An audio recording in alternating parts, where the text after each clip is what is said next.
We wish you a Merry Christmas and Happy New Year. Vedan வசனம் எடுத்துக்கொண்டு இருக்கிறாங்க. இதுல நாம் விடுபடுறதுக்கு ஒருத்தர் தேவை அந்த உண்டாரு. அதனால இயேசு கிறிஸ்துவின் இந்த கிறிஸ்துமஸ் நம்ம கொண்டாடுறது. நான் கூட ஒரு 2 மணி நேரத்துக்கு லேட்டாக போய் அவரை இன்வைட் பண்ணேன். அவர் ரொம்ப பிஸிமெண்ட் அவர் தான். ஆனால் அவர் 2 மணி நேரத்துக்கு லேட்டாக போய் இன்வைட் பண்ணேன். ஏன்னா அது போல தான் இதில் வந்து யாரையும் குறை சொல்ல இது இல்லை. இது வந்து ஒரு கர்த்தருக்கு ஸ்தோத்திரம். கர்த்தருக்கு ஸ்தோத்திரம் என்று சொல்லும்போது சபங்களை கேட்கிறார் என்று சொல்லி பார்க்கிறோம். உலக ரட்சகர் இயேசு கிறிஸ்துவுடைய பிறந்த நாளாக கொண்டாடப்படுகிற கிறிஸ்மஸ் இல்லையா? கிறிஸ்மஸாக நம்ம கொண்டாடுகிறோம். கிறிஸ்து என்று சொன்னால் அனுப்பப்பட்டவர், அபிஷேகம் பண்ணப்பட்டவர், மீட்பர், மேய்ப்பர், மேசியா இயேசு கிறிஸ்து பார்க்கிறோம். மாசம் சொல்லும்போது பலன், ஆரோக்கியம், விசுவாசம், நம்பிக்கை, மீட்பர் அப்படின்னு சொல்லி மாசத்துக்கு பல விதமான இருக்கிறார். கிறிஸ்துமஸா பார்க்கும்போது அது எல்லாம் யாருக்கு இயேசு கிறிஸ்து இருக்கு. அந்த இயேசு கிறிஸ்து உலக ரட்சகர். இன்னைக்கு மட்டும் அவர் கொண்டாடக்கூடிய கடவுள் கிடையாது. இந்த உலகத்தில் எந்த ஒரு கடவுள் பிறக்கல, மனுஷனா. இயேசு கிறிஸ்து மட்டும்தான் மனுஷாக பூமியில் பிறந்திருக்கிறார். மனுஷன் வாழ்றான், பாலகனாய் பிறந்தார், குமாரனாய் வளர்ந்தார். அல்லேலூயா. அப்படியாக இருக்கும்போது அவர் சகல ஜனங்களுடைய பாவங்களை ரட்சிக்கப்படும்படியாக, மீட்கும்படியாக இயேசு கிறிஸ்து கொள்ளைக்கு மேலே பூமிக்கு வந்தார். தேவதூதர் செய்தி சொல்லும் போது இந்த உலகத்துக்கு வெளிச்சம் உண்டாக்கப்பட்டதை பார்க்கிறோம். அப்போ 2 விதமான நற்செய்தி. ஒன்று முதல் நற்செய்தி சகரியாவுக்கு சொல்லப்படுகிறது. தேவனுடைய ஊழியக்காரர் பல ஆண்டு காலமாய் குழந்தை பாக்கியம் இல்லாத இருக்கிற அவருக்கு நற்செய்தியை கேபிரியல் தூதன் மூலமாக சொல்லப்படுகிறது. இரண்டாவதாக மெய்ப்பொருளுக்கு சொல்லப்படுகிறது, உலக ஜனங்களுக்கு சொல்லப்படுகிறது. இயேசு கிறிஸ்து ஒரு செய்தியை சொல்லுகிறார். நற்செய்தியை சொல்லும்போது சுவிசேஷமாகிய நற்செய்தியை சொல்லுகிறார்.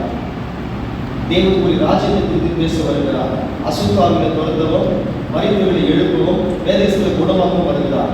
அந்த அதிகாரத்தை சீசர்களுக்கு கொடுக்கிறார். அந்த அதிகாரத்தை யாரெல்லாம் இயேசு கிறிஸ்துவின் விசுவாசம் வைத்து ஞானஸ்நானம் பெற்றுக் கொண்டார்களோ, விசுவாசி யாவரும் அதை கொடுக்கிறதாக மத்தேயு 10:1 பார்க்கிறோம். மார்க் 16 வசனங்களில் பார்க்கிறோம். ஆகவே இயேசு கிறிஸ்து உலகத்தை மீட்கும்படியாக வந்தார், கொள்ளை பொருளாக வந்தார். அவர்கிட்ட சர்வ அதிகாரம் இருக்குது. எல்லா நாமத்துக்கும் மேலான நாமக்காரராக இயேசு கிறிஸ்து. இயேசு கிறிஸ்துவின் ரத்தம் சகல பாவத்தை நீக்கும்படியாக இந்த பூமிக்கு வந்தார். ஆதாமுக்குள் மரிக்கிற ஒவ்வொரு மீதும் ஒவ்வொரு உயிர்ப்பிக்கப்படியாக, ஆதாமுக்குள் மரிக்கிற யாரும் உயிர்ப்பிக்கப்படியாக 2வது ஆதாமாக ஆனவர் இயேசு கிறிஸ்து வருவாங்க. கொரிந்தியர் 12:22 நம்ம பார்க்கிறோம். எனவே அனைவருக்கும் இந்த உலக ரட்சகர் இயேசு கிறிஸ்து நாமத்தினால இந்த உலகம் மீட்படைய வேண்டும், ரட்சிக்கப்பட வேண்டும். ரட்சிப்பு என்பது வெறும் ஞானஸ்நானம் மாத்திரமல்ல, வேதனையிலிருந்து காப்பாற்றுவது, ஆபத்திலிருந்து காப்பாற்றுவது, பிரச்சனையிலிருந்து விடுவிப்பது, ரட்சிப்பது, சமாதானம் கொடுப்பது. எனவே எல்லா ஜனங்களும் ரட்சிக்கப்படும்படியாக ஆண்டவர் இயேசு கிறிஸ்து பூமியில வந்தார். நீடிய பொறுமையா இருக்கிறார். அனைவரும் கிறிஸ்துமஸ் செல்வாட்டும் தேவன் நாமம் மகிமைப்படும்படியாக இந்த தேசத்தை ரட்சித்து பாதுகாப்பு இயேசுவின் நாமத்தில் செபிக்கிறோம். நல்ல பிதாவே, ஆமென். வாழ்ந்த காலத்துல தான் இயேசு கிறிஸ்து இந்த உலகத்தில் பிறந்தார்.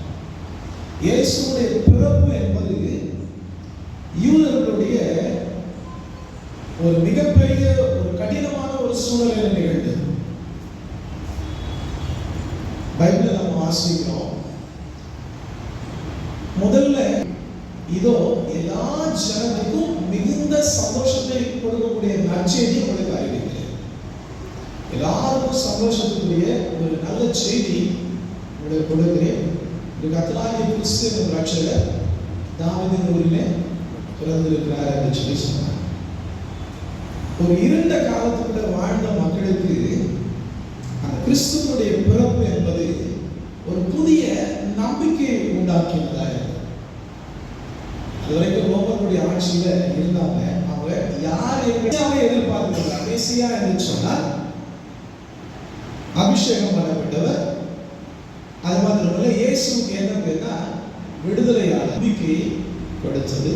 அது மாத்திரமல்ல, இயேசுக்கு இயேசு என்ற பெயருக்கு என்ன அர்த்தம்னா அவர் பாவங்களை நீக்கி நம்மை ரட்சிக்கிறவர். உலக மனுஷனுடைய பாவங்களை எல்லாம் சுமந்து தீர்த்த தேவாட்டுக்குட்டியை சொல்லி வேதத்தில் இயேசுவை குறித்து சொல்லப்பட்டிருக்கிறது. உலக சமயம் சொல்லுகிறது. ஒன்று நம்பிக்கை, அடுத்து புதிய மீட்பை அல்லது விடுதலை கொடுத்தது என்று சொல்லினார். இயேசு கிறிஸ்து மதத்தையே உண்டாகலங்க சம்பிரதாயம். ஆனால் இயேசு கிறிஸ்து அதை மாற்றும்படியாக நடந்தார். இயேசுக்கு அது பிடிக்கல. எல்லாரையும் அவர் நேசித்தார். மற்ற மக்களையும், அவங்க யூத மக்களை மாத்திரம் மற்ற மக்களையும் அவர் நேசித்தார். மற்றவர்களுக்கும் அவர் நன்மை செய்தார். வேதம் சொல்லுது அவர் நன்மை செய்கிறவராய் சுற்றி தெரிந்தார். யாரெல்லாம் கஷ்டப்பட்டாங்களோ அவங்களே